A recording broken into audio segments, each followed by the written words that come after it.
Welcome to Bannur వారి వంటిల్లోనండి. ఈరోజు మనము మన చెట్లలో కోసిన ఈ జామకాయల పచ్చడి ఎలా చేసుకోవాలో చూద్దాము. చెట్లలో కోయడం అనే కాదు, మీరు బయట కూడా కొని తెచ్చి చేసుకోవచ్చు. మన చెట్లో ఉంది కాబట్టి నేను ఇలా తీసుకున్నాను. వీటిని అంతా కూడా కట్ చేసి ఇలా లోపల ఉండే గింజలన్నీ తీసేసేయాలండి.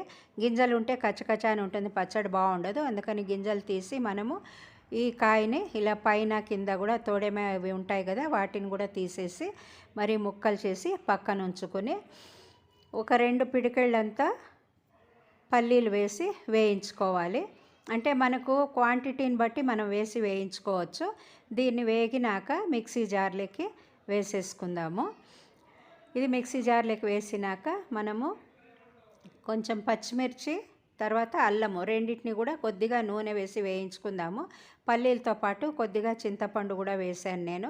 ఇది కొంచెం వేగినాక దీనికి ఆ ముక్కలన్నీ కూడా వేసి మనం వేయించేసుకోవాలి.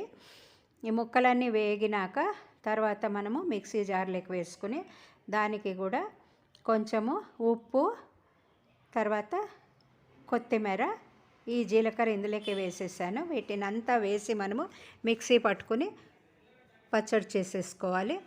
తర్వాత పోపు వేసుకోవాలండి. ఆవాలు, జీలకర్ర, మినపప్పు, శనగపప్పు అన్నీ వేసి పోపు వేసి కరివేపాకు తర్వాత ఎండుమిర్చి ముక్కలు అన్నీ వేసి ఈ పోపును ఇందులోకి పచ్చడిలోకి కలిపేసుకుందామండి. మీకు ఈ వీడియో నచ్చిందంటే లైక్ చేయండి, షేర్ చేయండి. కొత్త వాళ్ళైతే సబ్స్క్రైబ్ చేయడం మర్చిపోకండి.